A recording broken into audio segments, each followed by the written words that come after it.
So I'm constantly asked, what stuff do I use in my videos? What dash cam do I use? What do I recommend for the best video quality? What dash cam do I use if I just want something easy to use and that is reliable?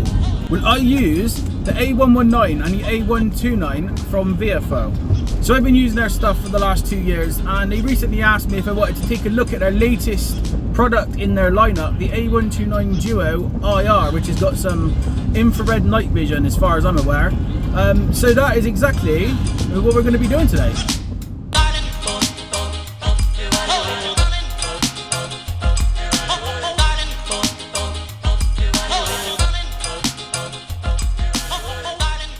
So taking a look at the technical specs, inside you get the Novatech 9663 CPU, a Sony Starvis low light sensor for both front and rear facing cams. You get dual band Wi-Fi using either 2.4 or 5 GHz, so you can download clips or make changes to settings direct from your phone. This makes things so much easier, especially if you got yours stuck behind the rear view mirror like I have. You get a 140-degree wide-angle lens, a GPS, a CPL filter to help reduce glare and annoying reflections, and my favourite feature, the remote capture button.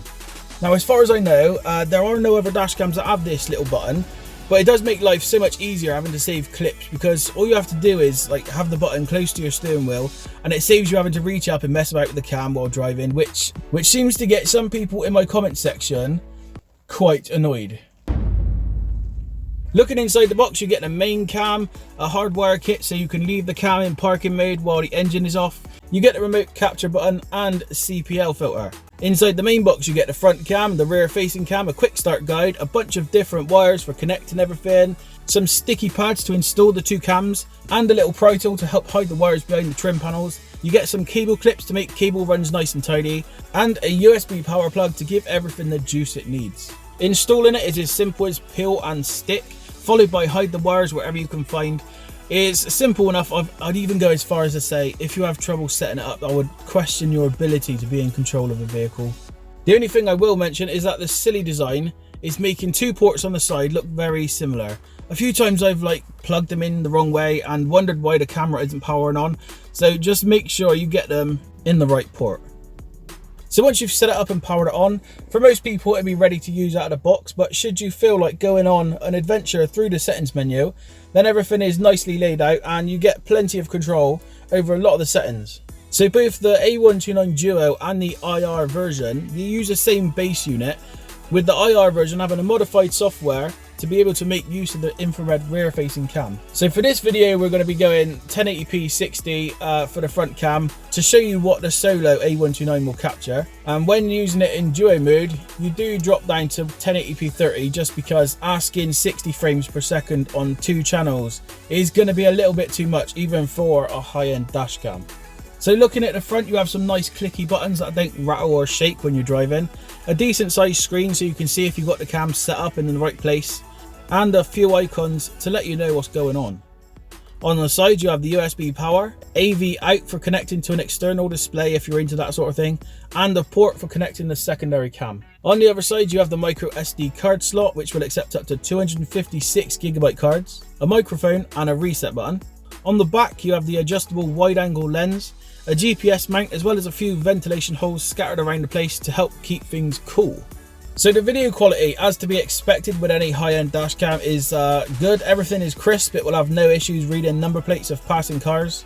The preset contrast and exposure out of the box is good, although if you really fancy getting the absolute best picture, you do have an option to manually adjust things to get the right balance for various levels of brightness, but for most people I'd advise just leaving it a default and let the cam manage everything itself.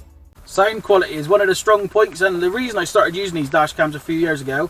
When you're recording your journeys every day like I do, if you've got bad audio, then it doesn't matter how good the video quality is, it would be just unwatchable for most people. So having decent audio is a big deal for me. Obviously it's not as good as having dedicated external audio, but for a built-in microphone it is pretty decent.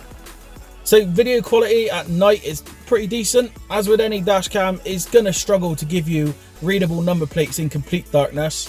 But with the wide angle up front and the rear facing cam, it does give you almost 360 degrees of vision. And in the event of a collision, it's going to give you pretty solid evidence of who is at fault. Obviously the best uses for one of these is going to be for taxi or Uber drivers, or possibly if you're one of those people who has a really pretty face like me and you just love to film yourself while driving. You do get a good view of what's going on up front, and if you position an IR cam facing the passengers, you also have that extra level protection should anything go wrong inside the car. So the front cam, it does record in colour as well in the dark. I'm not sure how it works, it's a bit magical, but it does in fact record colour as well as black and white. You can go into the settings and adjust that. But like I was saying, it's not going to be brilliant. You're not going to be able to pick up number plates, but you are going to be able to see clowns parked like that and opening their door on you, and then you can work out who's to blame from that. It's good enough to show who's at fault, but you might struggle a little bit picking up the number plates. So there you go, that is what I use, that is what I've been using for like the last 2 years. I think bad drivers number 50 is when I started using the A119, and that one's in the back now, and then I switched to the A129 just because it had that little button, and that's so much easier just to bash, save the clip. So yeah, if you liked it, leave a like. If you got something to say, leave a comment. If you want to check out where to buy one of these, there's a link in the description. They are Amazon affiliate links, which means you still pay the same price for everything if you buy something from one of the links I give you, but Amazon just gives me a couple of rusty pennies just to like put in my pocket. You guys get tried and tested products, Amazon gets to make a sale, and the world is a happier place. So yeah, if you'd like to leave a like, if you got something to say, leave a comment, check out the links where to buy one, subscribe if you haven't already, and I will see you all in the next video. Peace.